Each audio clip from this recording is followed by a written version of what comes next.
What I have decided to do today is take a deep look between an official Pro controller and an unofficial Pro controller.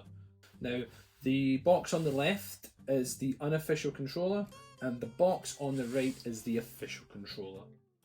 One of the things that I would like to mention is that the unofficial controller that was purchased through eBay but was being sold as an official controller, so please be cautious when purchasing. One of the first things that we can notice straight off from a side-by-side comparison is the fact that the unofficial box is slightly shorter than the official box itself. While that will be hard to compare if you don't have an official box, it is a worthwhile note. As clearly shown in the video here, you can see that the unofficial box on the left has a much darker shade of red, almost a maroon. The official controller box comes in a bright red format. Now that the box is taken care of, we can move on to step 2, removing the controllers from their packets. It's worth noting that in the unofficial box you get an instruction manual, while the official box does not contain any instruction manuals. As you can see with the official controller, it comes with a barcode on the official packaging. While both packaging does look similar, it does have distinct personalities. Now let's take a look at the controller up close. On inspection, it does appear to be a very close replica of an official Pro controller. However, to the trained eye, there are some obvious imperfections. Right, so what we have here is now a set of trusted scales to have a weight measure on them. So let's do unofficial first. Unofficial weighs 224 in grams. And then we flip over to the official now. 248. So there is a weight difference in them. Let's just have a test of the scales of the cables. So the cable weighs 49 for unofficial. 152 for official.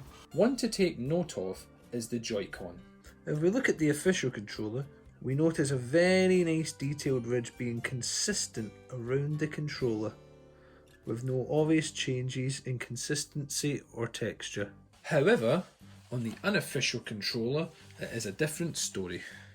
With this one, we have a continuation pattern, but then an obvious stop, and if we have a side-on pro view, we can see 3 obvious lines and a cut again. This is an unofficial controller. Another thing to pay attention to, and has been mentioned by others, are the plus and minus signs. While it is a difficult test to get on camera, what I would recommend doing is running your 2 fingers down the buttons, and if you feel it obviously raised, what would feel to the fingers about maybe 1 or 2 millimeters, then it's likely that this is a fraudulent controller. While the official one doesn't have that same feel. It's slightly raised, but nothing that you'd be concerned about. If you do feel it and it does feel raised, it is probably a sign to investigate further. One other part I'd like to take the time to note is the back panel in itself.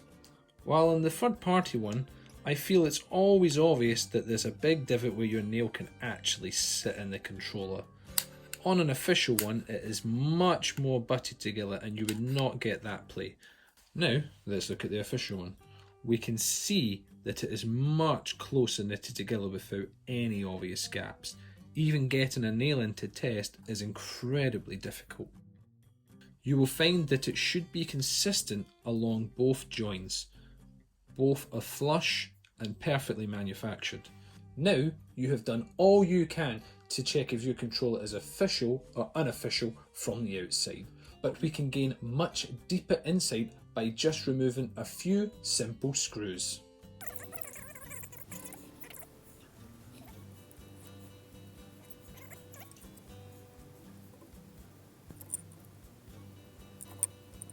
From this point, you should notice an obvious large motor in the bottom of the controller.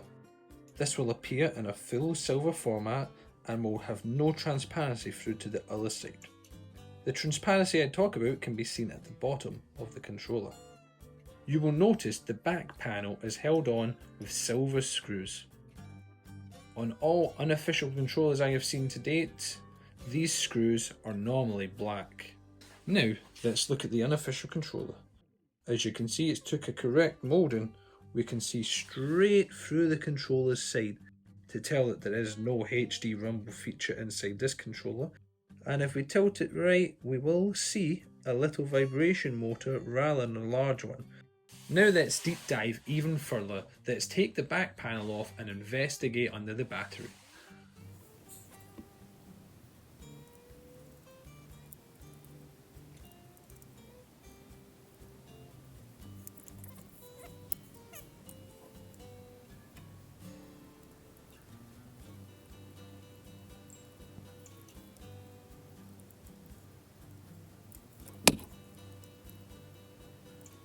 Both back panels have been removed, but let's first look at one little detail that can be found on the back panel itself.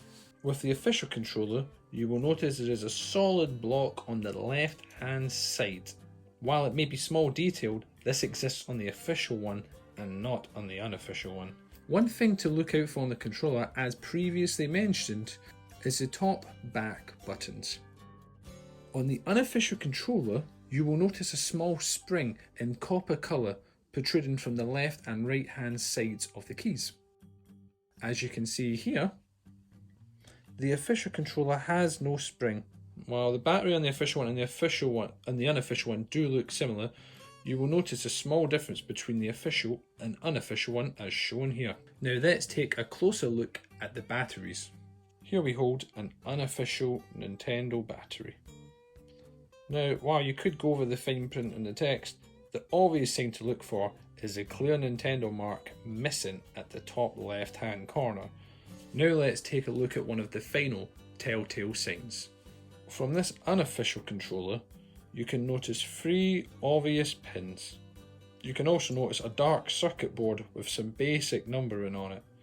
As you can see with the official controller, it comes with obvious 6 gold prongs. You will also notice by looking deeper, the logic board itself is a slightly browner tinge rather than pure black. It will also have some obvious gold points on it. While the other one has a little bit of information, you can clearly see on this controller that it has a lot of information, including a lot of numbers written on it. I do hope this teardown was helpful and you have learned something new that can help you spot the difference between an official and unofficial Pro Controller. If you have enjoyed this video, please help us out by liking and subscribing to the channel.